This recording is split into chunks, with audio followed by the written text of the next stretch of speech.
¿Para qué quieres un pasaporte ahora? Si ya estás más para el panteón que para el aeropuerto. Mi propia hija me clavó esas palabras en el corazón como dagas envenenadas, frente a toda la familia. Hoy, yo voy a contarte algo que nunca pensé que contaría. Si tú también crees que nosotros aún tenemos valor, incluso después de los 60, escribe 1 en los comentarios. Y, por favor, deja un like y suscríbete. Vamos a mostrar que somos fuertes juntos. Me llamo Estrella Valerón. Tengo 68 años y vivo en un barrio tranquilo de Guadalajara, donde las calles todavía huelen a jacarandas y tortillas recién hechas. Esa mañana de domingo, como siempre había hecho durante los últimos 20 años, me levanté antes del amanecer para preparar el almuerzo familiar. Mis manos, marcadas por las arrugas del tiempo y el trabajo, molían los chiles con la misma devoción con la que había criado a mi hija Aitana. El delantal azul con florecitas amarillas, el mismo que usaba desde que ella era pequeña, se ciñó a mi cuerpo mientras encendía la estufa de gas. El aroma del mole poblano comenzó a llenar la cocina, mezclándose con el sonido rítmico de mis manos prensando masa para las tortillas. Todo tenía que estar perfecto. Siempre tenía que estar perfecto para ellos. Me puse mi mejor vestido, el azul marino que había comprado en el mercado San Juan de Dios hace 2 años, reservado solo para ocasiones especiales. Me recogí el cabello canoso en un moño elegante y hasta me atreví a pintarme los labios con un tono discreto de rosa. En el espejo del baño, vi reflejada a una mujer que aún se esforzaba por verse digna, por merecer el amor de su familia. Sobre la mesa del comedor extendí mi mantel bordado, el que mi madre me había regalado para mi boda hace casi 40 años. Los platos de cerámica Talavera brillaban bajo la luz que se filtraba por las ventanas. Todo estaba dispuesto con el cuidado de quien espera algo más que una simple comida. Esperaba conexión, esperaba reconocimiento, esperaba amor. Cuando llegaron Aitana y sus 2 hijos, Sebastián de 15 años y Camila de 12, el corazón me dio un vuelco de alegría. Hacía semanas que no los veía. Mi hija, vestida con ropa cara que yo nunca podría permitirme, apenas me saludó con un beso en la mejilla antes de sentarse a revisar su teléfono. Los nietos corrieron directo al comedor, hambrientos y ruidosos como siempre. Durante la comida, mientras servía las generosas porciones que había preparado con tanto esmero, quise compartir la noticia que me tenía emocionada desde hacía días. Era algo que había guardado como un tesoro, esperando el momento perfecto para contárselo a mi familia. Hijos, dije con voz temblorosa de emoción, quiero contarles algo importante. ¿Se acuerdan del pleito legal por las tierras de la abuela María? Aitana levantó la vista del teléfono por primera vez en toda la tarde, con esa expresión de fastidio que conocía tan bien. Pues, finalmente se resolvió. Después de 8 años de juicios y abogados, gané. Me dieron $9 millones de pesos por la indemnización. El silencio se extendió por unos segundos que me parecieron eternos. No lo había dicho con arrogancia, sino con la ilusión tímida de una mujer que por primera vez en décadas tenía la posibilidad de soñar con algo más que sobrevivir. Y bueno, continué con voz cada vez más pequeña. Estaba pensando que tal vez podría sacar mi pasaporte y conocer algún lugar. Siempre quise ver el mar en España, como mi abuelo me contaba. Entonces, sucedió. Aitana soltó una risa seca, cruel, que me heló la sangre. Sus ojos se llenaron de una burla que jamás pensé ver dirigida hacia mí. Su madre, la mujer que la había criado sola, trabajando doble turno en la fábrica de textiles. ¿Para qué quieres un pasaporte ahora, mamá? Si ya estás más para el panteón que para el aeropuerto. Las palabras cayeron sobre la mesa como platos rotos. Mis nietos, en lugar de defender a su abuela, se rieron entre dientes, contagiados por la crueldad casual de su madre. Sebastián incluso imitó mi voz temblorosa. «Ay, quiero conocer España». Y todos rieron más fuerte. Sentí como si me hubieran abofeteado con guantes de hielo. El aire se me atoró en los pulmones y por un momento pensé que me iba a desmayar ahí mismo, frente a todos ellos. La cuchara se me resbaló de las manos, cayendo con un tintineo metálico que resonó en el silencio posterior a sus carcajadas. «Más arroz, mijo», logré susurrar. levantándome de la mesa con las piernas temblorosas para servir más comida, como si nada hubiera pasado, como si mi corazón no se estuviera desangrando silenciosamente sobre las baldosas de la cocina, como si mi sueño de toda la vida no acabara de ser aplastado por la persona que más amaba en el mundo. La mano me temblaba tanto que derramé algunos granos sobre el mantel bordado, manchas que parecían lágrimas cristalizadas sobre la tela que había cuidado durante décadas con el mismo amor con el que había cuidado a mi familia ingrata. Esa noche me quedé sola en la cocina, lavando los platos con los ojos vacíos. Cada plato que restregaba era un recuerdo que me golpeaba sin piedad. El agua jabonosa se mezclaba con las lágrimas silenciosas que ya no podía contener. Mientras tallaba la grasa del refractario donde había horneado el mole, mi mente viajó a esa madrugada de hace 24 años, cuando Aitana tenía 12 años y despertó con fiebre alta. Su padre, Roberto, se había marchado apenas supo que estaba embarazada, dejándome sola con una criatura y sin más herencia que promesas rotas. Esa noche terrible, con Aitana ardiendo en fiebre y delirando en mis brazos, corrí descalza por las calles empedradas de mi barrio hasta el hospital civil. No tenía dinero para un taxi, no tenía a nadie que me ayudara. Solo mis manos temblorosas cargando a mi niña como si fuera el tesoro más frágil del mundo. El médico me dijo que necesitaba medicamentos caros, análisis que costaban lo que yo ganaba en un mes trabajando en la maquiladora. Sin dudarlo, empeñé mi anillo de boda, el único objeto de valor que tenía, y me quedé 3 días sin comer para que ella tuviera todo lo que necesitaba. Recuerdo vívidamente cómo se aferró a mi mano esa madrugada, susurrando entre la fiebre: «Mami, no me dejes. Eres la única que me quiere de verdad». Yo le acaricié el cabello sudoroso y le prometí que nunca, jamás la abandonaría. ¡Qué ironía tan amarga! Ahora era ella quien me abandonaba, quien me desechaba como si fuera un mueble viejo que estorba en la sala. Dejé el plato en el escurridor y mis manos se detuvieron sobre el fregadero. ¿Por qué recordaba esto ahora? ¿Por qué mi corazón insistía en torturarme con memorias de amor cuando acababa de recibir humillación? Pero los recuerdos siguieron llegando como una avalancha implacable. Me vi trabajando doble turno durante años, llegando a casa con los pies hinchados y las manos cortadas por las máquinas de coser, solo para encontrar a Aitana haciendo tareas sobre la mesa del comedor. Yo me quedaba despierta hasta las 2 de la madrugada ayudándola con matemáticas, historia, todo lo que no entendía, mientras planchaba su uniforme para el día siguiente.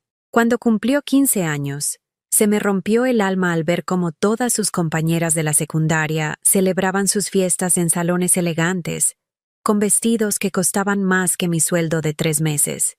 Aitana nunca me pidió una fiesta, pero yo veía en sus ojos esa tristeza callada de quien se siente menos que los demás. Entonces hice lo impensable. Vendí el terreno pequeño que había heredado de mi padre, mi única seguridad para la vejez, y le organicé la quinceañera más hermosa que mis posibilidades me permitieron. Renté el salón parroquial, contraté un mariachi modesto, compré un vestido rosa que la hacía ver como una princesa. Esa noche, mientras bailaba el vals con ella, Aitana me susurró al oído: «Gracias, mami. Eres la mejor madre del mundo. Te prometo que cuando sea grande te voy a cuidar como tú me cuidas a mí». Otra promesa rota. Otra desilusión que se sumaba a la colección. Seguí lavando platos como un autómata, pero mi mente no podía detener la procesión de recuerdos dolorosos. Cuando Aitana se casó con Rigoberto hace 10 años, yo pagué gran parte de la boda. No porque tuviera dinero, sino porque vendí todo lo que tenía valor. Mis aretes de oro, la máquina de coser Singer de mi madre, hasta los muebles antiguos que había heredado. Quería que mi hija tuviera la boda de sus sueños, que no sintiera vergüenza frente a la familia acomodada de su esposo. Y cuando nacieron mis nietos, fui yo quien cuidó a Sebastián y Camila, mientras Aitana y Rigoberto construían su carrera profesional. Durante 5 años, esos niños fueron prácticamente míos. Los llevaba al doctor, los ayudaba con las tareas, los consolaba cuando tenían pesadillas. Sebastián solía decirme: «Abuela, tú eres mi mamá favorita». Y Camila me dibujaba en sus cuadernos rodeada de corazones, escribiendo: «Te amo, abuela. con su letra desigual de niña. ¿Dónde estaban esos nietos ahora? ¿Dónde estaba ese amor que creí genuino? El último plato se me resbaló de las manos y se estrelló contra el suelo de la cocina. Los pedazos de cerámica se esparcieron como fragmentos de mi corazón roto. Me quedé ahí, mirando los restos, sin fuerzas para agacharme a recogerlos. Era como una metáfora perfecta de mi vida. Rota, dispersa, pisoteada. Fui a mi recámara arrastrando los pies, sintiéndome como una anciana por primera vez en años. Sobre la cómoda estaba la fotografía que más valoraba. Aitana graduándose de la universidad, sonriendo radiante con su toga y birrete. Yo estaba a su lado, orgullosa, con los ojos brillantes de felicidad. Esa carrera también la había pagado yo. Trabajé en 3 empleos simultáneos durante 4 años, limpiando oficinas por las madrugadas, cosiendo en la maquiladora durante el día y vendiendo tamales los fines de semana.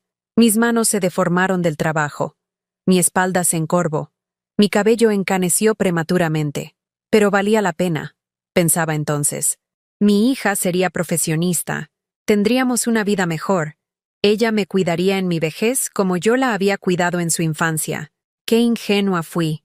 Tomé la fotografía entre mis manos temblorosas y la observé detenidamente. En los ojos de esa estrella del pasado veía esperanza, ilusión, amor incondicional. En mis ojos actuales, reflejados en el cristal del marco, solo veía cansancio y desolación. ¿En qué momento me convertí en un estorbo para la hija por la que sacrifiqué todo? Abrí el cajón de la cómoda y saqué el sobre con el cheque de 1.9 millones de pesos. Lo miré como si fuera un objeto extraño, ajeno a mi realidad. Tanto dinero. Dinero que había llegado demasiado tarde, cuando ya no tenía a nadie con quien compartir la alegría. Era dinero manchado con la sangre de años de pleitos legales, de abogados que me veían como una anciana ignorante, de burócratas que me hacían esperar horas en oficinas frías. Pero era mío, lo único verdaderamente mío después de una vida entera de dar sin recibir. Me acosté en mi cama, abrazando la fotografía contra el pecho, y por primera vez en décadas, me permití llorar sin reservas. Lloré por la niña que creí amar incondicionalmente. Lloré por los años perdidos. Lloré por la mujer que había sido y que ya no reconocía en el espejo. ¿Habría sido diferente si hubiera tenido más hijos? ¿Si hubiera encontrado un buen hombre que me acompañara en la crianza? ¿O simplemente era mi destino convertirme en la madre abandonada, en la abuela olvidada, en la mujer invisible que solo sirve cuando se necesita algo? Las lágrimas empaparon la almohada mientras afuera se escuchaban los sonidos normales del barrio. Perros ladrando, televisores encendidos, familias cenando juntas. Vida normal, vida feliz, vida que a mí se me había negado. Esa noche, abrazada a los recuerdos que me lastimaban más que cualquier golpe físico, entendí algo que cambiaría mi vida para siempre. Había criado a una hija malagradecida, pero sobre todo, había permitido que me tratara como si no valiera nada. Y tal vez era hora de que eso cambiara. Al día siguiente, mientras barría los pedazos de cerámica que había dejado esparcidos la noche anterior, escuché el timbre de mi casa. Era apenas las 9 de la mañana y yo aún llevaba puesta la bata descolorida y las pantuflas gastadas. No esperaba a nadie. Abrí la puerta y ahí estaban, Aitana y su esposo Rigoberto, con caras de preocupación fingida que no engañaban a nadie. Él llevaba su traje gris de oficina, impecable como siempre, con esa sonrisa condescendiente que había perfeccionando durante sus 10 años como contador público. Ella vestía un conjunto elegante que costaba más que mi gasto de comida de 3 meses. «Buenos días, mamá», dijo Aitana con una dulzura artificial que me puso la piel de gallina. «¿Podemos pasar? Queremos platicar contigo de algo importante». Sin esperar mi respuesta, ambos entraron a mi sala como si fuera su territorio conquistado. Rigoberto se acomodó en mi sillón favorito, el de terciopelo verde que había comprado usado hace 15 años, y cruzó las piernas con la autoridad de quien se cree dueño del espacio. «Siéntate, suegra», me dijo con esa voz paternalista que tanto detestaba. «Necesitamos hablar sobre tu situación económica». ¿Mi situación económica? El dinero que había ganado después de 8 años de pleitos legales, el dinero que era completamente mío, ahora se había convertido en mi situación económica, que requería de su intervención. Aitana se sentó en el sillón pequeño, el que solía ocupar cuando era niña para hacer sus tareas, y me miró con esos ojos que conocía tan bien, pero ahora no veía amor maternal en ellos, sino cálculo frío, ambición disfrazada de preocupación filial. «Mira, mamá», comenzó con voz melosa, «Rigoberto y yo hemos estado pensando mucho en ti desde ayer. Nos preocupa que tengas tanto dinero en efectivo. A tu edad, ya sabes que hay muchos rateros que se aprovechan de las personas mayores». Rigoberto asintió gravemente, como si fuera un doctor dando un diagnóstico terminal. «Exactamente, suegra. En mi experiencia como contador, he visto casos terribles de ancianos que pierden sus ahorros por estafas telefónicas, vendedores fraudulentos, incluso familiares lejanos que aparecen de la nada buscando aprovecharse. Ancianos. Esa palabra resonó en mis oídos como una campana fúnebre. Para ellos yo ya no era Estrella, la mujer que había trabajado como mula durante décadas. Era una anciana vulnerable, incapaz de manejar sus propios asuntos. Lo que proponemos, continuó Aitana tomando mi mano con falsa ternura, es que abramos una cuenta conjunta. Tú y yo. Así yo podré ayudarte a administrar el dinero, asegurarme de que no te falte nada, pero también protegerte de cualquier situación peligrosa. Las palabras flotaron en el aire como humo tóxico. Una cuenta conjunta. Eso significaba que ella tendría acceso completo a mis 1.9 millones de pesos, podría mover el dinero a su antojo, tomar decisiones financieras sin consultarme. Además, agregó Rigoberto consultando su reloj dorado, ya no estás en edad de andar preocupándote por papeleos, trámites bancarios, inversiones. Deja que los jóvenes nos encargues de eso. Tú solo disfruta tu jubilación. Mi jubilación. Como si mi vida fuera una película que había terminado, y ahora solo me quedaba sentarme a ver los créditos finales. Intenté procesar lo que estaban diciéndome, pero mi mente se sentía envuelta en algodón. ¿Era esto normal? ¿Era lo correcto? Toda mi vida había confiado en otros para las decisiones importantes. Primero en Roberto, el padre de Aitana, hasta que me abandonó. Después en mi hermano mayor, hasta que murió. Luego en los abogados durante el pleito legal. Nunca había aprendido a decir que no. Nunca había desarrollado el músculo de la negativa. Pero el dinero es mío, logré susurrar con voz temblorosa. Yo gané el juicio. Fueron mis tierras, mi pleito, mis 8 años de lucha. Aitana intercambió una mirada rápida con Rigoberto. Una de esas comunicaciones silenciosas que tienen las parejas cuando consideran que están tratando con alguien especialmente difícil. «Por supuesto que es tuyo, mamá», dijo ella con paciencia exagerada, como si le hablara a una niña caprichosa. «Nadie está diciendo lo contrario. Solo queremos cuidarte.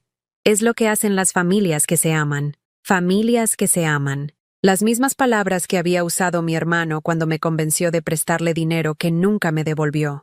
Las mismas que usó Roberto cuando me pidió que pusiera la casa a su nombre por seguridad fiscal, antes de desaparecer con otra mujer. «Piénsalo, suegra», insistió Rigoberto levantándose del sillón y alisándose el saco. «Una mujer de su edad, viviendo sola, con tanto dinero en efectivo, es una invitación al desastre. Nosotros solo queremos protegerla. Protegerme». Esa palabra se repetía como un eco hueco en mi cabeza. ¿Protegerme de qué? ¿De tomar mis propias decisiones? ¿De cometer mis propios errores? ¿De vivir mi propia vida? Después de que se fueron, con la promesa de que lo pensaría y les daría una respuesta en unos días, me quedé sentada en mi sala sintiendo como si hubiera sido atropellada por un camión de carga. La casa se llenó de un silencio pesado, opresivo.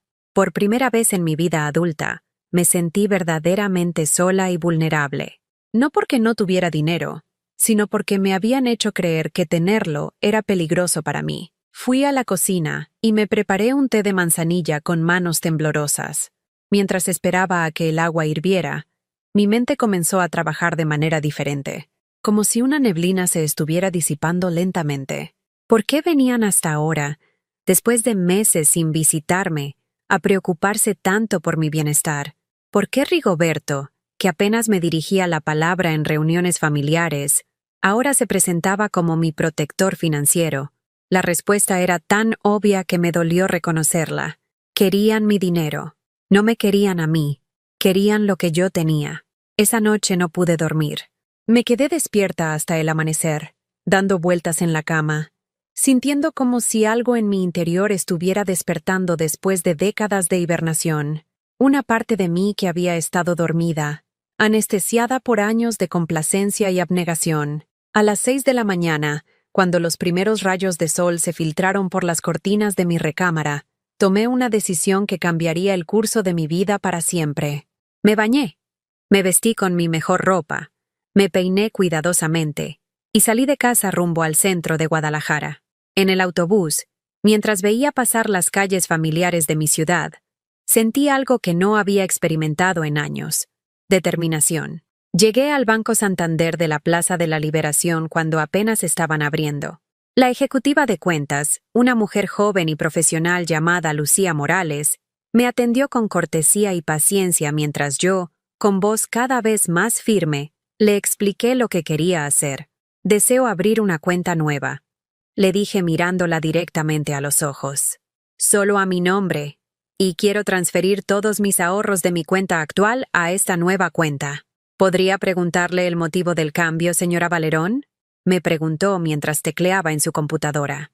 Por primera vez en mi vida, no inventé una excusa complicada ni traté de justificar mis decisiones ante un extraño. Porque es mi dinero, respondí con una claridad que me sorprendió, y tengo derecho a manejarlo como yo decida. Lucía sonrió con genuina aprobación. Me parece perfecto, señora.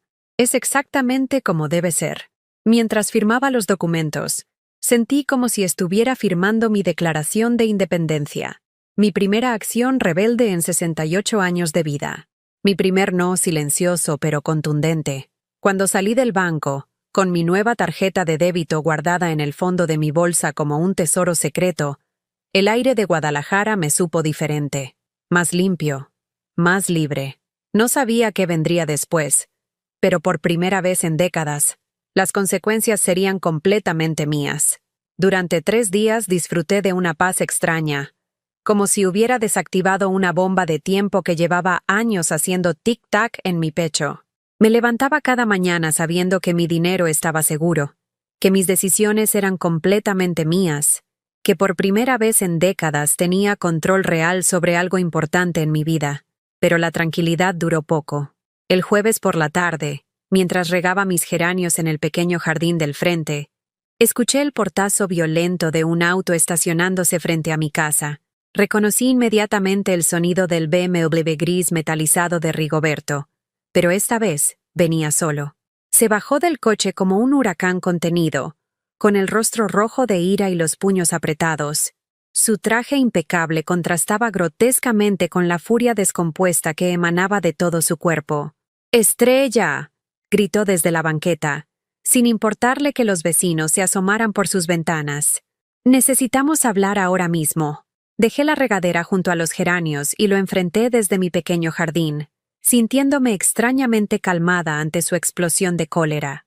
Buenos días, Rigoberto, le dije con una serenidad que yo misma no reconocía. ¿En qué puedo ayudarte? Su cara se contorsionó de incredulidad, como si mi tranquilidad fuera una afrenta personal. ¿En qué puedes ayudarme? Fuimos al banco esta mañana y nos dijeron que cerraste tu cuenta. ¿Cómo pudiste hacer algo tan estúpido sin consultarnos? Ahí estaba la verdad, desnuda y brutal. No habían tardado ni una semana en intentar acceder a mi dinero. Habían ido al banco, seguramente con algún documento preparado, esperando encontrar una cuenta conjunta lista para ser vaciada. El dinero es mío, Rigoberto, respondí con una firmeza que me sorprendió. No necesito consultar con nadie lo que hago con lo que es mío.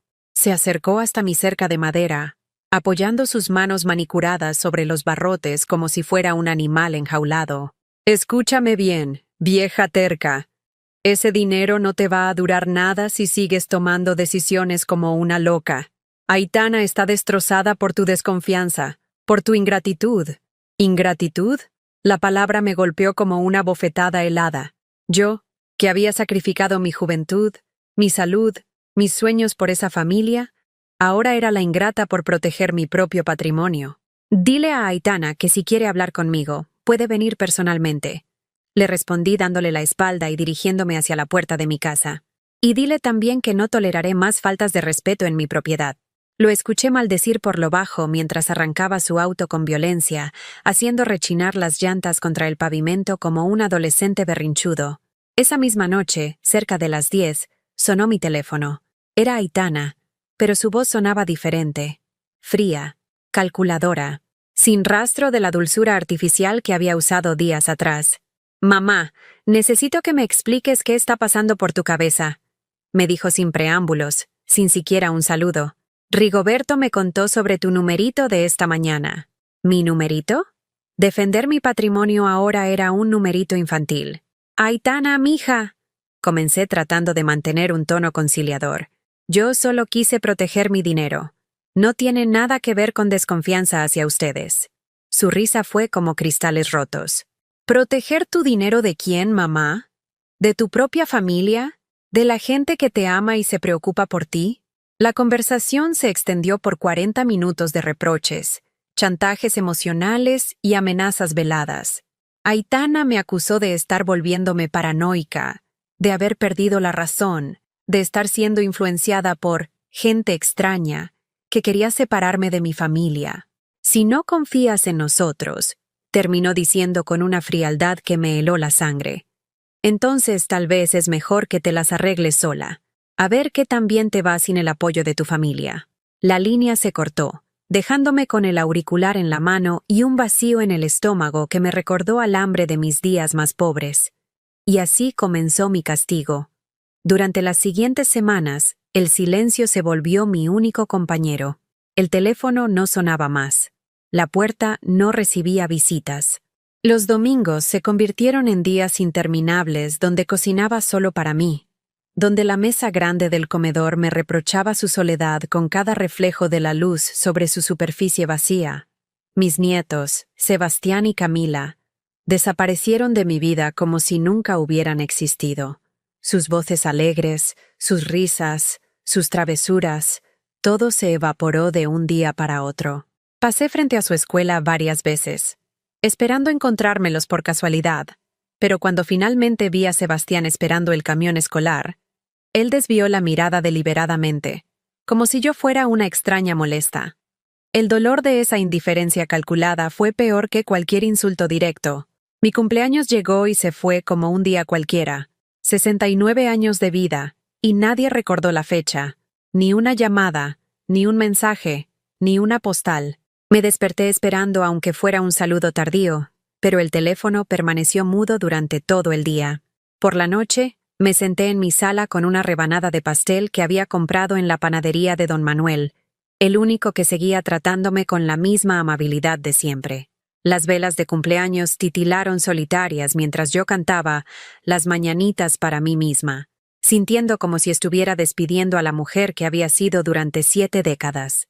La Navidad fue aún peor. Esa época del año, que siempre había sido mi favorita, cuando mi casa se llenaba de aromas de ponche y buñuelos, cuando mis nietos corrían entre regalos envueltos con papel brillante, se convirtió en una tortura silenciosa. El 24 de diciembre, mientras escuchaba los villancicos que llegaban desde las casas vecinas, me atreví a marcar el número de Aitana. Necesitaba escuchar aunque fuera la voz de mis nietos, saber que estaban bien, que recordaban a su abuela en esa fecha tan especial. Rigoberto contestó al tercer timbrazo. «¿Qué quieres, Estrella?», me dijo con un tono que destilaba desprecio. Solo quería desearles feliz Navidad», murmuré sintiendo como mi voz se quebraba. «Y saber cómo están los niños». «Los niños están perfectamente», respondió con crueldad calculada. «Están aquí con su familia real, la gente que sí los quiere sin condiciones, sin chantajes, sin dramas innecesarios. ¿Puedo hablar con ellos un minutito?», supliqué odiándome por sonar tan desesperada. «No creo que sea buena idea. Los niños necesitan estabilidad, no la confusión de una abuela que los abandona y después pretende regresar cuando se siente sola». ¿Que los abandoné? ¿Yo los abandoné? La inversión de la realidad era tan descarada, tan cruel, que me quedé sin palabras. Colgó sin despedirse. dejándome sola con el eco de su rechazo resonando en mi casa vacía. Esa noche de Nochebuena, por primera vez en mi vida adulta, no cené, no pude. El nudo en la garganta era tan grande que cualquier comida me habría ahogado. Me quedé sentada en mi sillón, viendo las luces del árbol de Navidad que había decorado por costumbre, preguntándome si toda una vida de amor incondicional podía borrarse tan fácilmente por el simple hecho de proteger mi patrimonio. Una semana después del Año Nuevo, mientras barría el frente de mi casa, escuché la conversación que terminaría de romperme el corazón. La señora Esperanza, mi vecina de toda la vida, hablaba con su nuera junto a su portón. No me vieron, o tal vez no les importó que las escuchara. «Pobrecita la señora Estrella», decía la nuera con esa compasión fingida que usan las personas para chismear. «Dicen que se volvió muy rara, muy desconfiada. Su propia hija tuvo que alejarse de ella». «Sí», respondió doña Esperanza con un suspiro teatral. «El hijo de mi comadre trabaja en el banco donde ella hace sus movimientos, y dice que anda muy extraña, muy paranoica con su dinero. Ya sabes cómo se ponen los viejitos cuando empiezan a perder la cabeza. ¡Qué tristeza! Y pensar que esa señora vive sola porque ni su propia familia la quiere. Algo malo habrá hecho para que hasta sus nietos la rechacen». Las palabras flotaron en el aire matutino como veneno invisible. Era oficial. En mi propio barrio, yo era la villana de mi propia historia, la loca que había perdido la razón, la anciana desquiciada que había ahuyentado a su familia con su paranoia y su avaricia. Entré a mi casa con las piernas temblorosas y me desplomé en el sillón de la sala. Por primera vez desde que había tomado control de mi dinero, me pregunté si había cometido el error más grande de mi vida. Tal vez Aitana tenía razón. Tal vez yo sí estaba perdiendo la cabeza. Tal vez una mujer de mi edad no tenía derecho a tomar decisiones independientes. Tal vez el amor familiar, aunque viniera acompañado de condiciones, era mejor que esta soledad asfixiante. Esa noche, mientras el silencio de mi casa me aplastaba como una losa de cemento, por primera vez consideré seriamente rendirme. Llamar a Aitana, pedirle perdón, entregarle mi dinero, recuperar mi lugar como la abuela útil y obediente que ellos necesitaban. Pero algo en lo más profundo de mi ser, una voz pequeña pero persistente, me susurró una verdad que cambiaría todo. Si tienes que comprar amor, entonces no es amor real. Esa madrugada del 15 de febrero, me desperté a las 5:30 como siempre, pero algo había cambiado dentro de mí durante la noche. Me levanté de la cama y fui directamente al espejo del baño, donde me enfrenté con la mujer que había estado escondiendo durante meses. Tenía ojeras profundas, el cabello desaliñado, la piel opaca de quien ha llorado demasiado, pero por primera vez en mucho tiempo, mis ojos no reflejaban derrota. Había algo nuevo ahí, algo que no había visto en décadas. Determinación. «Basta», me dije a mi reflejo con voz firme. «Se acabó». Me bañé con más cuidado del que había puesto en semanas. Me vestí con mi mejor conjunto, el azul marino que había guardado para ocasiones especiales que nunca llegaban, y me peiné con el esmero de una mujer que tiene planes importantes. A las 7 en punto estaba parada frente a la puerta de la agencia de viajes Mundo Sin Fronteras, esperando a que abrieran. La empleada, una joven llamada Paloma con sonrisa genuina, me recibió con sorpresa al ver que su primera cliente del día era una mujer de casi 70 años con los ojos brillantes de aventura. «Buenos días, señora. ¿En qué podemos ayudarla?» «Quiero sacar mi pasaporte», anuncié con una seguridad que me sorprendió a mí misma. «Y quiero información sobre viajes a Europa. Tengo algunas ciudades en mente». Paloma paradeó varias veces, como si no hubiera escuchado correctamente. «¿Viajes a Europa? ¡Qué maravilloso! ¿Para cuándo lo está planeando?» «Para lo más pronto posible», respondí sin dudar. «Tengo 69 años y he pasado toda mi vida esperando el momento perfecto. Creo que ya esperé suficiente». Durante las siguientes 2 horas, Paloma me explicó todo sobre los requisitos para el pasaporte, los paquetes turísticos disponibles, las mejores épocas para viajar. Yo absorbía cada palabra como una esponja sedienta, sintiendo como si estuviera despertando de un sueño de décadas. «¿Ha viajado antes al extranjero, señora Valerón?», me preguntó mientras llenaba los formularios. «Nunca», admití sin vergüenza. Pero mi abuelo paterno era de Sevilla, y siempre soñé con conocer España. Él me contaba historias sobre las calles empedradas, los patios con azulejos, el olor del azahar en primavera. Los ojos de Paloma se iluminaron con entusiasmo genuino. Sevilla es preciosa, y si nunca ha viajado, podríamos organizar un tour por varias ciudades españolas. Madrid, Barcelona, Granada. ¿Qué le parece un mes completo de recorrido? Un mes. 30 días lejos de las miradas de reproche de los vecinos, lejos del teléfono silencioso, lejos de las memorias que me ahogaban en cada rincón de mi casa. Perfecto, dije sin consultar con nadie más que conmigo misma. ¿Cuándo podríamos salir? Mientras Paloma revisaba fechas y disponibilidad, yo me quedé mirando los pósters de destinos exóticos que decoraban las paredes de la agencia. Playas turquesas, montañas nevadas, ciudades iluminadas por el sol Mediterráneo, mundos enteros que existían más allá de mi barrio en Guadalajara, más allá de mi cocina donde había pasado tantos domingos cocinando para gente que ya no me visitaba. Si tramitamos el pasaporte esta semana, calculó Paloma consultando su computadora, podríamos tener todo listo para salir en 15 días. ¿Le parece bien? 15 días. En 15 días podría estar caminando por las mismas calles que mi abuelo había pisado un siglo antes, respirando el mismo aire que él respiró antes de emigrar a México en busca de una vida mejor. Me parece perfecto, respondí firmando todos los documentos con una caligrafía más segura de la que había usado en años. Esa tarde, de regreso en casa, me senté en mi sala y por primera vez en meses, me sentí verdaderamente viva. El silencio ya no me pesaba como una losa. Ahora era el silencio de las posibilidades infinitas, del futuro abierto como un libro en blanco, esperando ser escrito. Fui a mi recámara y saqué del closet la maleta que había comprado años atrás para un viaje familiar que nunca se concretó. Estaba cubierta de polvo, como tantos sueños postergados en mi vida.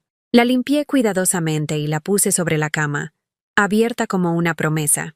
¿Qué lleva una mujer de 69 años a su primer viaje al extranjero? ¿Qué ropa?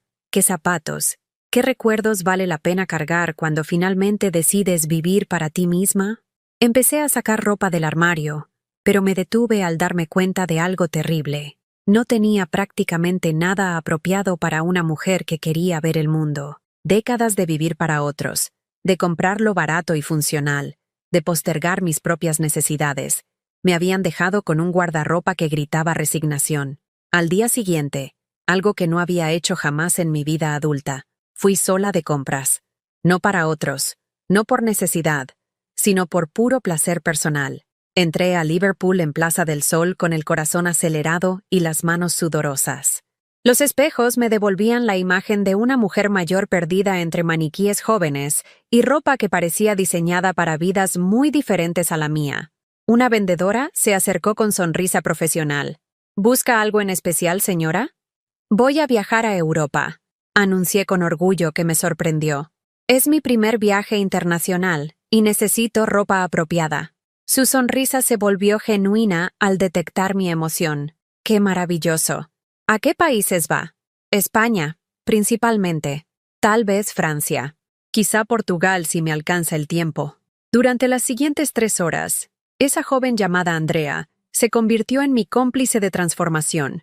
Me ayudó a elegir vestidos que realzaran mi figura en lugar de ocultarla, zapatos cómodos pero elegantes, una chaqueta de cuero que me hacía sentir como una protagonista de película. Cuando me probé un vestido azul que me llegaba hasta la rodilla, con mangas 3/4 y un corte que favorecía mi silueta, casi no me reconocí en el espejo. «Se ve preciosa, señora», me dijo Andrea con sinceridad. «Tiene una elegancia natural que muchas mujeres jóvenes envidiarían. Elegancia natural. Nadie me había dicho algo así en décadas. Durante años me había visto solo como la madre abnegada, la abuela servicil, la mujer invisible que existía para satisfacer las necesidades de otros.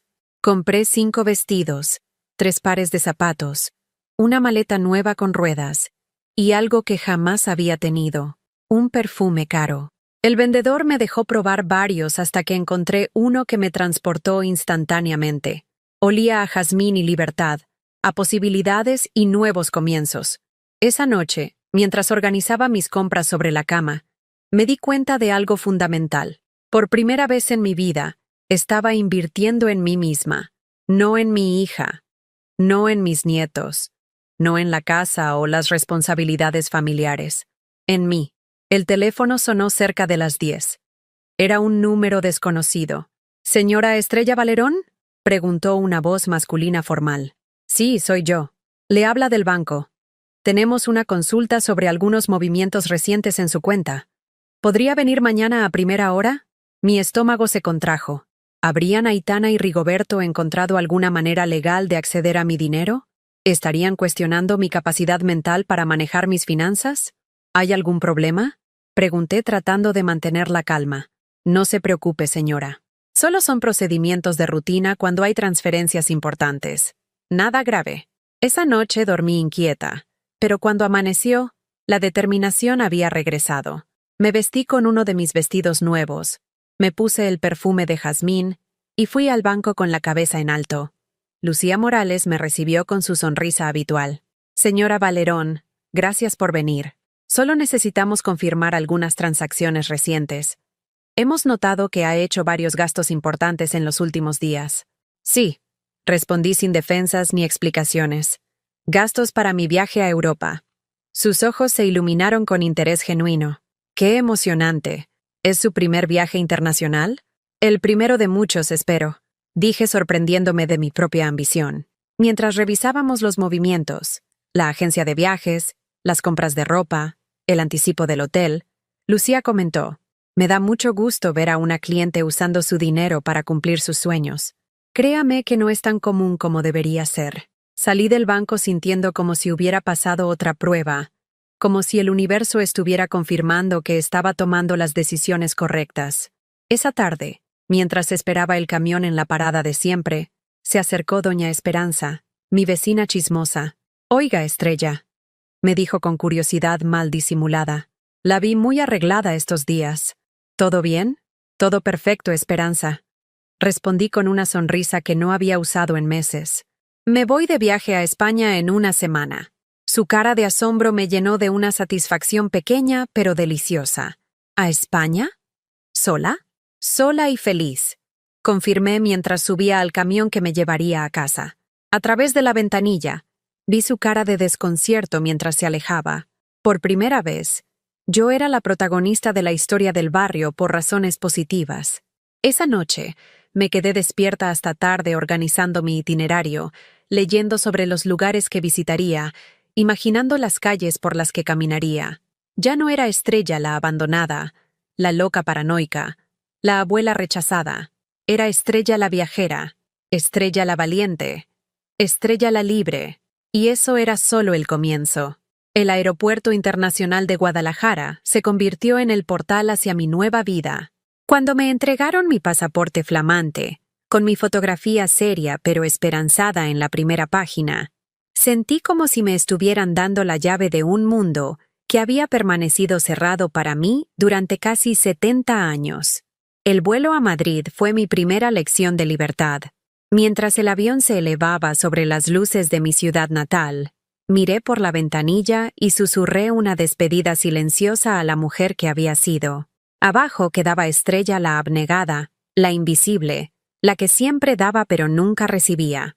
Arriba, volando hacia el océano Atlántico, iba Estrella la aventurera.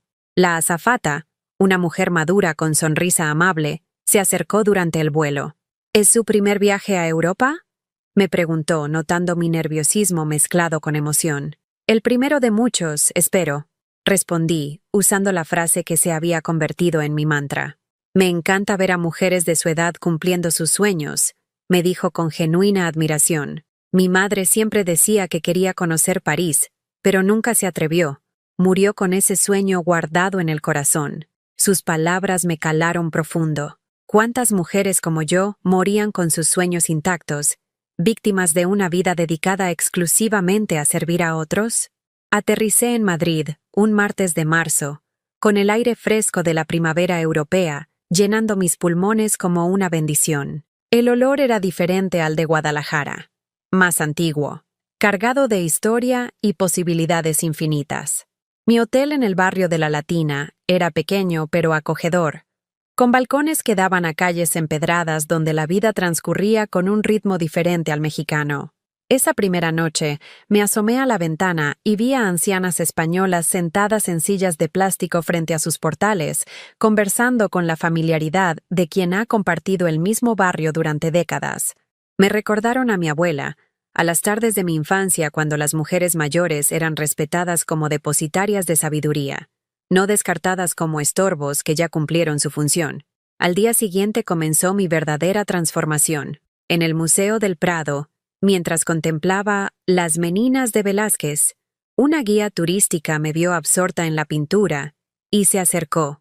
«Es impresionante, ¿verdad?», me dijo en español castellano, que me sonó como música. «Esta obra tiene más de 350 años y sigue fascinando a la gente». Mi abuelo me hablaba de los grandes pintores españoles. Le conté. Él era de Sevilla y llegó a México huyendo de la guerra civil. Siempre me prometió que algún día me traería a conocer su tierra. Los ojos de la guía se llenaron de ternura. ¿Y qué hubiera pensado su abuelo de verla aquí, cumpliendo esa promesa por él? La pregunta me golpeó como un rayo de lucidez. Mi abuelo habría estado orgulloso. No me habría preguntado por qué viajaba sola a mi edad. No me habría acusado de estar perdiendo la razón. Me habría abrazado y me habría dicho: «Por fin, mijita. Por fin te diste el valor que mereces». En Sevilla, la ciudad de mis ancestros, sucedió algo que cambiaría mi perspectiva para siempre. Mientras paseaba por el barrio de Santa Cruz, con sus callejones estrechos y patios llenos de azulejos como me había contado mi abuelo, me topé con una escuela de flamenco. La música que salía del local me hipnotizó. Sin pensarlo mucho, entré y pregunté si daban clases para principiantes. ¿Para principiantes de qué edad?, pregunté tímidamente. La instructora, una mujer de unos 50 años con el cabello recogido en un moño flamenco, me sonrió con complicidad. «Aquí no preguntamos la edad, cariño. Preguntamos si tienes duende en el alma». Esa tarde me encontré en una clase de flamenco con otras 6 mujeres, la mayoría de mi generación o cercana a ella. Había una alemana de 72 años que había enviudado el año anterior y decidió recorrer España sola. Una francesa de 65 que acababa de jubilarse y quería aprender todo lo que había postergado durante su vida laboral. Una italiana de 68 que había dejado a su familia en Roma para encontrarse a sí misma, después de 40 años de matrimonio. Todas éramos mujeres maduras que habíamos decidido que la vida no terminaba a los 60, sino que comenzaba cuando dejábamos de pedir permiso para vivirla. El flamenco, nos explicó Carmen, la instructora, es el baile de las mujeres que han sufrido pero no se han rendido. Es la música de las que han perdido pero siguen buscando. Es el arte de las que se levantan cada vez que la vida las tumba. Cuando intenté mis primeros pasos, torpes y temblorosos, las otras mujeres no se rieron. Me aplaudieron. Me gritaron: «¡Olé!», como si fuera una bailarina profesional. Por primera vez en décadas, me sentí parte de una hermandad genuina. Marie Claire, la francesa, me tomó del brazo después de la clase. «¿Sabes qué es lo más hermoso de esta edad?», me preguntó mientras caminábamos por las calles sevillanas. «Que finalmente somos libres de defraudar a la gente. Ya no tenemos que ser perfectas para que nos quieran». Sus palabras se clavaron en mi corazón como semillas de sabiduría. En Granada, frente a la Alhambra, conocí a Elena, una española de 75 años que viajaba sola desde que murió su esposo hace 5 años. Al principio mi familia se escandalizó. Me contó mientras compartíamos un té moruno en un café del Albaicín. Decían que una viuda de mi edad no podía andar sola por el mundo, que era peligroso, que qué iba a pensar la gente. «¿Y qué les dijiste?», pregunté fascinada por su historia. «Que había pasado 50 años cuidando a mi marido, criando a mis hijos, atendiendo a mis nietos, que los últimos años de mi vida iban a ser míos, completamente míos». Elena me enseñó que la soledad elegida era libertad, no castigo, que viajar sola significaba tomar todas las decisiones, cambiar de planes sin consultar a nadie, descubrir quién eras cuando nadie más estaba mirando. En Barcelona, Me uní a un grupo de turistas para visitar la Sagrada Familia.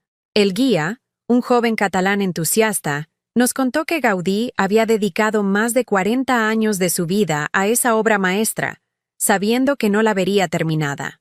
Trabajó para el futuro, explicó, para generaciones que ni siquiera conocía, confiando en que alguien más continuaría su sueño. Esa noche, en mi hotel frente a las Ramblas, escribí en el diario que había empezado a llevar. Durante casi 70 años trabajé para el futuro de otros. Crié a una hija para que ella tuviera mejor vida que yo. Ahorré dinero para dejarle herencia. Sacrifiqué mis sueños para que los suyos se cumplieran. Pero nadie, absolutamente nadie, va a continuar mis sueños por mí. Si no los cumplo yo misma, se morirán conmigo. Mi último día en España lo pasé en un pequeño pueblo costero llamado Cadaqués, donde Salvador Dalí había vivido. El museo de su casa estaba lleno de relojes derretidos, elefantes con patas de araña y toda clase de surrealismo que desafiaba la lógica. La guía del museo nos explicó que Dalí había vivido según sus propias reglas, sin importarle lo que pensara la sociedad convencional. Dalí decía que la única diferencia entre un loco y él era que él no estaba loco. Nos contó riendo.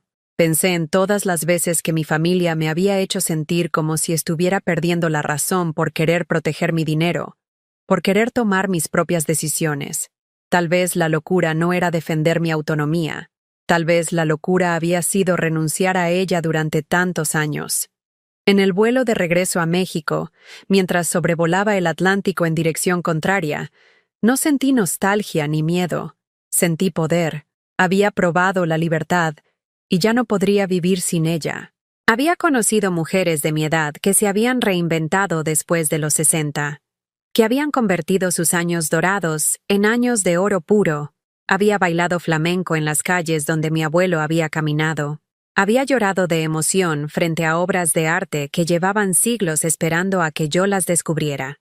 Pero sobre todo, había descubierto que Estrella Valerón no era solo la madre de Aitana, no era solo la abuela de Sebastián y Camila. Era una mujer completa, fascinante, valiente, digna de respeto y admiración. Cuando el avión comenzó su descenso hacia Guadalajara, no regresaba la misma mujer que había partido un mes atrás. Regresaba una versión de mí misma que llevaba décadas esperando permiso para existir. Y ya no necesitaba el permiso de nadie. El aeropuerto me recibió con el calor familiar de mi tierra. Pero yo ya no era la misma que había llorado en esa sala de espera 4 semanas atrás. Caminé hacia la salida con la espalda erguida, la maleta rodando detrás de mí como un fiel compañero de aventuras, y una sonrisa que me salía desde el alma. Mi transformación había comenzado en Europa, pero estaba a punto de completarse en casa, porque ahora sabía algo que cambiaría todo. Merecía ser feliz, con o sin la aprobación de mi familia.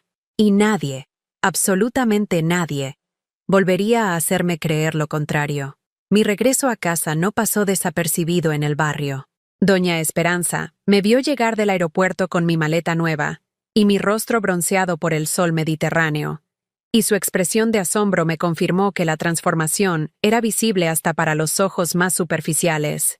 «Estrella», me gritó desde su portón con una curiosidad mal disimulada. «¿Cómo te fue en tu viaje?» «Maravilloso, Esperanza». Respondí con una sonrisa que ya no tenía que forzar. «También que ya estoy planeando el próximo». «Da». Su cara de perplejidad me acompañó hasta mi puerta. Por primera vez en meses, era yo quien tenía historias interesantes que contar, yo quien había vivido aventuras dignas de admiración.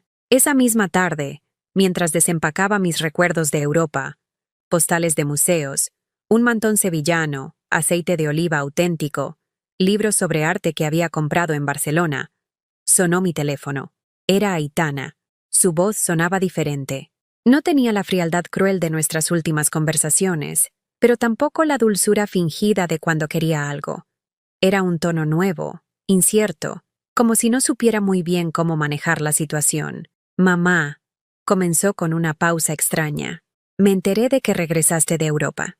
¿Podríamos hablar?» «Por supuesto, mija». Respondí con una serenidad que me sorprendió. «¿De qué quieres hablar?» «Prefiero que sea en persona». «¿Puedo ir mañana?» con Rigoberto y los niños. Ahí estaba. Después de meses de silencio punitivo, de cumpleaños ignorados y navidades solitarias, ahora querían hablar. El timing no era coincidencia. Mi viaje los había descolocado. Había alterado la narrativa que habían construido sobre la pobre vieja estrella, perdiendo la razón. ¡Claro!, acepté sin mostrar ansiedad. Los espero para almorzar. Esa noche no me desvelé planificando qué decir o cómo actuar. No practiqué discursos ni preparé defensas. Simplemente me acosté temprano, después de un baño relajante con sales que había traído de un spa en Madrid.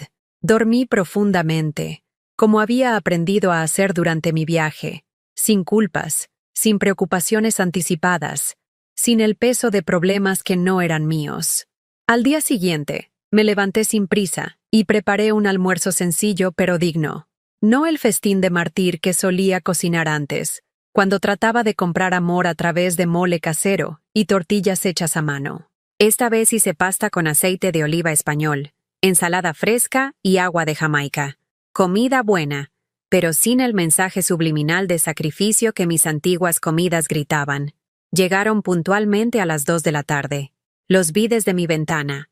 Aitana nerviosa, Rigoberto con su traje de domingo como si fuera a una cita de negocios importante, y mis nietos, Sebastián y Camila, mirando hacia mi casa con expresiones que no logré descifrar. Abrí la puerta vestida con uno de mis vestidos nuevos de Europa, el azul marino que me hacía sentir elegante y segura. Llevaba puesto mi perfume de jazmín y había arreglado mi cabello en un chongo que había aprendido viendo a las mujeres españolas. La reacción de Aitana fue inmediata. Parpadeó varias veces, como si no me reconociera completamente. «Mamá, te ves diferente». «Me veo bien», corregí con una sonrisa. «Pasen, por favor». Durante el almuerzo, la tensión era palpable. Rigoberto masticaba mecánicamente, lanzando miradas calculadoras cuando pensaba que no lo veía. Aitana hacía conversación forzada sobre el clima y los vecinos. Los niños comían en silencio, ocasionalmente mirándome como si trataran de resolver un acertijo. Fue Sebastián, mi nieto mayor, quien rompió el hielo. «Abuela», dijo tímidamente, «¿es cierto que fuiste a España sola?» «Es cierto», respondí sirviéndole más pasta. «Visité Madrid, Sevilla, Granada, Barcelona. Fue el viaje más hermoso de mi vida». «¿No tuviste miedo?», preguntó Camila con curiosidad genuina. «Al principio sí», admití honestamente. Pero el miedo desapareció cuando me di cuenta de que era más fuerte de lo que pensaba. Aitana intercambió una mirada incómoda con Rigoberto. Era momento del verdadero motivo de su visita. «Mamá», comenzó Aitana dejando su tenedor sobre el plato, «necesitamos hablar sobre lo que pasó antes de tu viaje. Creo que hubo malentendidos de ambas partes». «Malentendidos». Qué palabra tan conveniente para describir meses de manipulación y castigo emocional. «No hubo malentendidos, Aitana», respondí con calma. «Hubo diferencias de opinión sobre mi derecho a manejar mi propio dinero». Rigoberto se removió incómodo en su silla. «Suegra, nosotros solo queríamos protegerla. A su edad hay muchos riesgos». «¿A mi edad?», lo interrumpí con una sonrisa que no tenía nada de dulce. «Rigoberto, a mi edad acabo de recorrer 4 países sola. Aprendí a bailar flamenco, visité museos, hice amigas de 5 nacionalidades diferentes. Exactamente de qué necesito protección». El silencio que siguió fue ensordecedor. Por primera vez en décadas, había puesto límites claros. Había defendido mi valía sin pedir disculpas. Aitana trató de recuperar el control de la conversación. «Mamá, entendemos que querías viajar, pero la forma en que lo hiciste, desapareciendo sin avisar, gastando tanto dinero sin consultarnos». «¿Consultarles?», repetí con una tranquilidad que contrastaba con la tormenta que veía formándose en sus ojos. «¿Desde cuándo necesito consultar con ustedes cómo gasto mi dinero?» «Porque eres nuestra madre», explotó finalmente Aitana, mostrando la frustración que había estado conteniendo. «Porque te queremos y nos preocupamos por ti».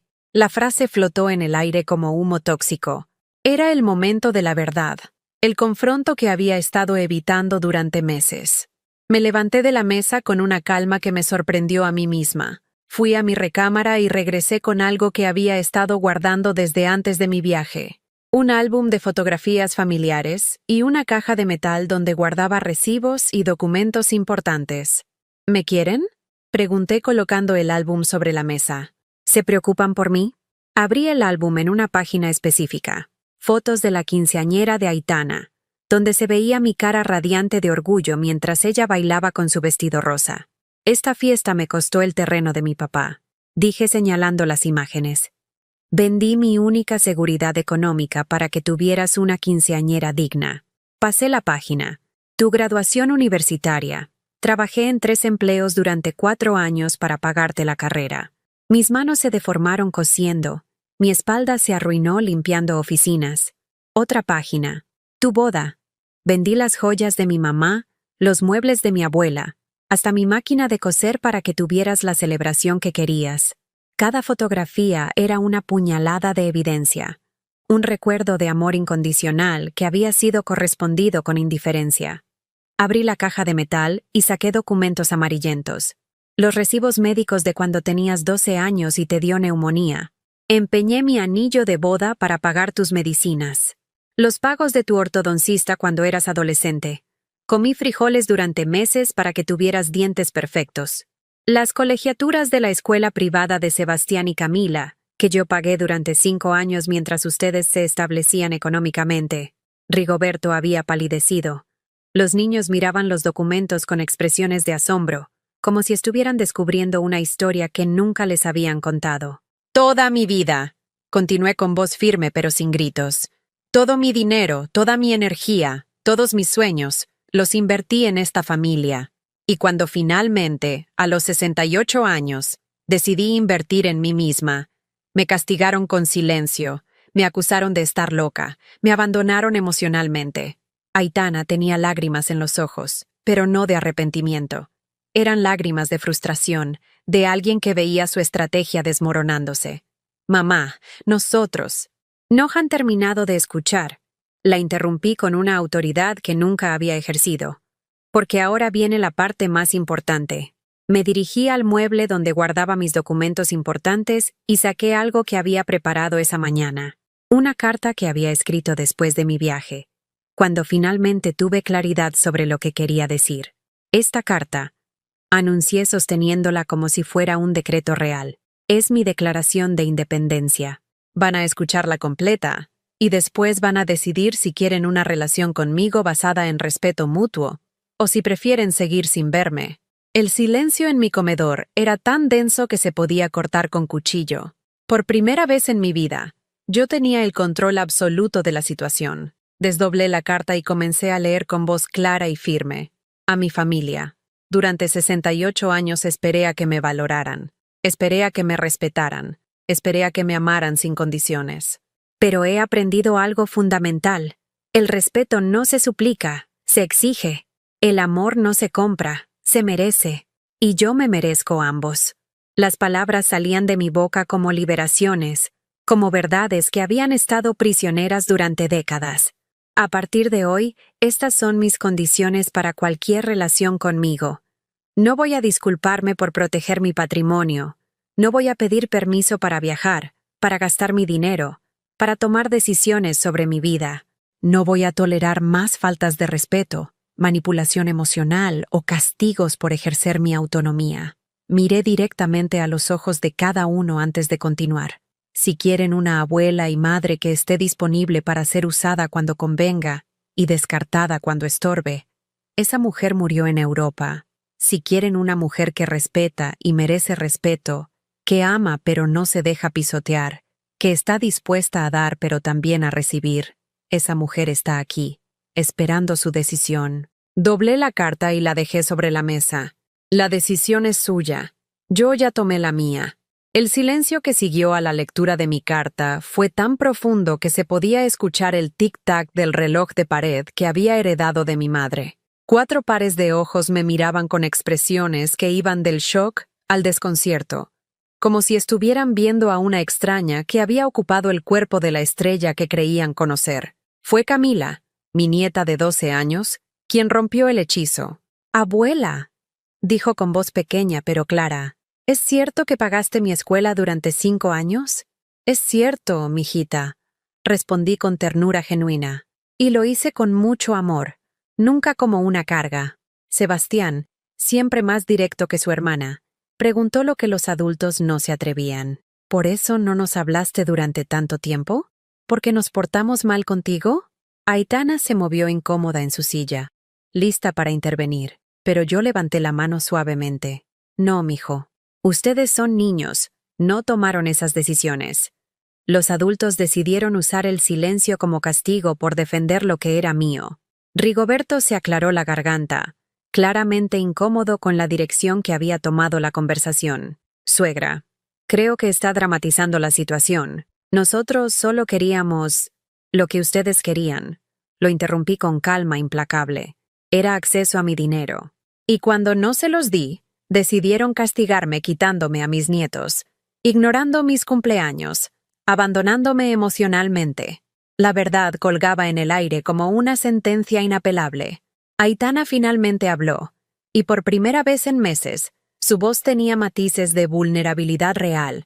Mamá, tal vez nos equivocamos en la forma, pero estábamos preocupados. Has estado tan diferente, ¿tan qué, Aitana? Tan independiente. La palabra salió de su boca como si fuera una enfermedad contagiosa. Independiente. Como si mi autonomía fuera un defecto que necesitara corrección. Exactamente. Confirmé con una sonrisa que había aprendido en los cafés de Barcelona. Independiente. Por primera vez en mi vida, completamente independiente. Me levanté de la mesa y fui a la cocina, no para servirles más comida, sino para darme un momento de respiro. Cuando regresé, llevaba algo en las manos, una carpeta llena de folletos turísticos, itinerarios de viajes y fotografías impresas de mi aventura europea. Miren, dije extendiendo las imágenes sobre la mesa como cartas de un juego que finalmente sabía cómo ganar. Esta soy yo en el Museo del Prado. Esta, bailando flamenco en Sevilla. Aquí estoy con Marie Claire, mi amiga francesa de 75 años que viaja sola por el mundo desde que enviudó. Los nietos se acercaron fascinados a las fotografías. Me veían sonriendo genuinamente, radiante de felicidad, rodeada de lugares hermosos y gente que claramente me valoraba. ¿Aprendiste a bailar flamenco, abuela?, preguntó Camila con ojos brillantes de admiración. Aprendí muchas cosas, mijita. Aprendí que el mundo está lleno de personas buenas que respetan a las mujeres de mi edad. Aprendí que la soledad elegida es libertad, no castigo. Aprendí que merezco ser feliz. Aitana miraba las fotografías con una expresión extraña, como si estuviera viendo evidencia de un crimen que no sabía cómo procesar. Mamá, ¿cuánto dinero gastaste en ese viaje? La pregunta que había estado esperando. La obsesión por mi dinero que había definido su relación conmigo durante los últimos meses. Lo suficiente para ser feliz, respondí sin dar números específicos. Y planeo gastar mucho más en futuras aventuras. Saqué de la carpeta algo que había preparado esa mañana. Un itinerario tentativo para mi próximo viaje. En 3 meses me voy a Grecia e Italia. 2 meses recorriendo las islas griegas y las ciudades del arte italiano. Después tal vez Turquía o Egipto. El rostro de Rigoberto se contrajo como si hubiera mordido un limón. ¿Más viajes? ¿No cree que ya fue suficiente experimentación con su nueva independencia? Rigoberto, dije mirándolo directamente a los ojos con una firmeza que lo hizo retroceder en su silla. Durante 40 años trabajé sin descanso para mantener a esta familia. Ahora es mi turno de vivir. Y no voy a pedir permiso para hacerlo. Aitana se puso de pie abruptamente, con esa expresión de frustración que había perfeccionado desde niña cuando las cosas no salían como ella quería. No puedes gastarte toda tu herencia en caprichos de turista senil. Explotó finalmente, revelando el verdadero fondo de su preocupación. Ahí estaba, la herencia. No les preocupaba mi bienestar, les preocupaba que estuviera malgastando su futura herencia en mi propia felicidad. ¿Herencia? Repetí con una calma que contrastaba brutalmente con su histeria. ¿Quién te dijo que ibas a heredar algo? El silencio que siguió fue glacial. Rigoberto palideció visiblemente, y Aitana me miró como si acabara de abofetearla. Aitana, Continué con la serenidad de quien finalmente ha encontrado su poder. Heredar es un privilegio que se gana con amor, respeto y cuidado genuino. No es un derecho automático por haber nacido de mi vientre. Me dirigí al mueble donde guardaba mis documentos legales y saqué algo que había preparado la semana anterior. Mi testamento actualizado. Mi testamento actual deja todo mi patrimonio a organizaciones que ayudan a mujeres maltratadas y ancianos abandonados. Anuncié con tranquilidad absoluta. Pero es un documento que puede cambiar, dependiendo de cómo evolucionen nuestras relaciones. La cara de shock de Aitana fue tan intensa que por un momento pensé que se iba a desmayar. «No puedes hacer eso», murmuró Rigoberto con voz estrangulada. «Puedo y lo hice», confirmé. «Es mi dinero, resultado de mi pleito legal, de mis tierras heredadas. Yo decido qué hago con él». Sebastián, que había estado observando todo con la sabiduría precoz de los adolescentes, habló de repente. «Abuela, ¿nosotros también perdimos tu herencia?» Su pregunta fue como un puñal de claridad que cortó toda la manipulación adulta. «Sebastián, Camila», dije arrodillándome frente a ellos para estar a su altura. «Ustedes nunca van a perder mi amor, pero necesito que entiendan algo importante. El amor verdadero no se compra con dinero. Si me quieren solo por lo que puedo dejarles cuando muera, entonces no es amor real». Los niños asintieron con esa honestidad brutal que solo tienen los menores de edad.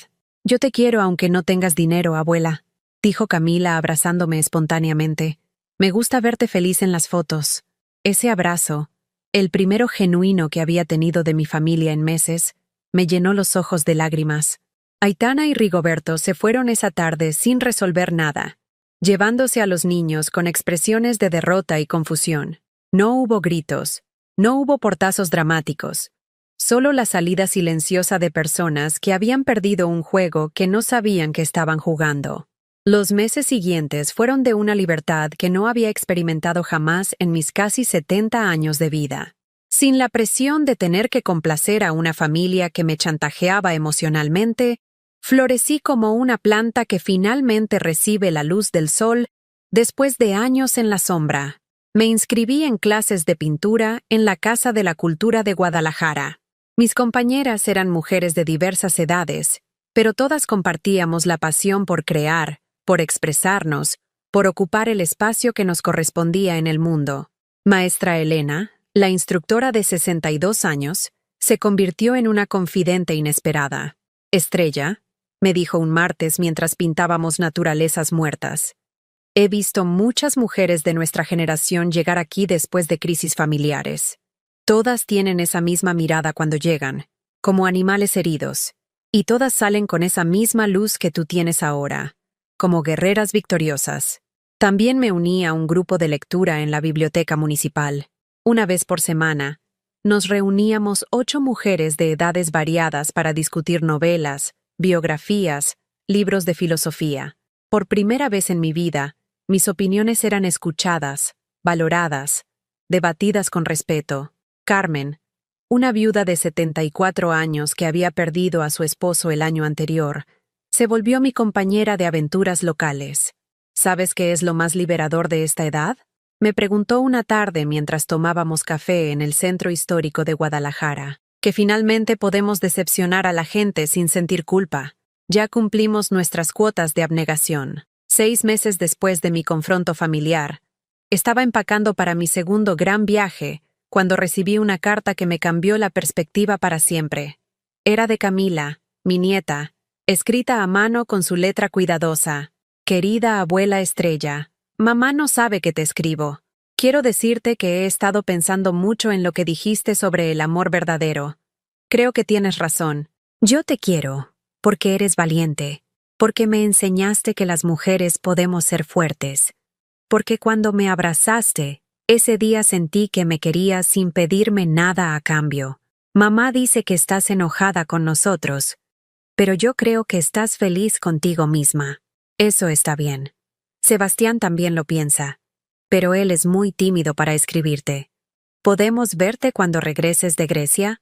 No queremos dinero, solo queremos conocer a la abuela que baila flamenco. Con amor, Camila».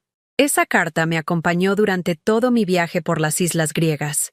En Santorini, mientras veía el atardecer más hermoso de mi vida, la releí sintiendo que mi corazón se expandía como el horizonte infinito frente a mí. El amor verdadero, había aprendido, no se perdía por establecer límites. Se purificaba. Cuando regresé de Grecia, 2 meses después, encontré a Camila y Sebastián esperándome en mi jardín. Habían venido solos, en camión, con permiso pero sin compañía adulta. «Abuela», me dijo Sebastián con una madurez que me sorprendió, «queremos conocer tu versión de la historia. Mamá nos cuenta una versión, papá otra, pero nunca hemos escuchado la tuya».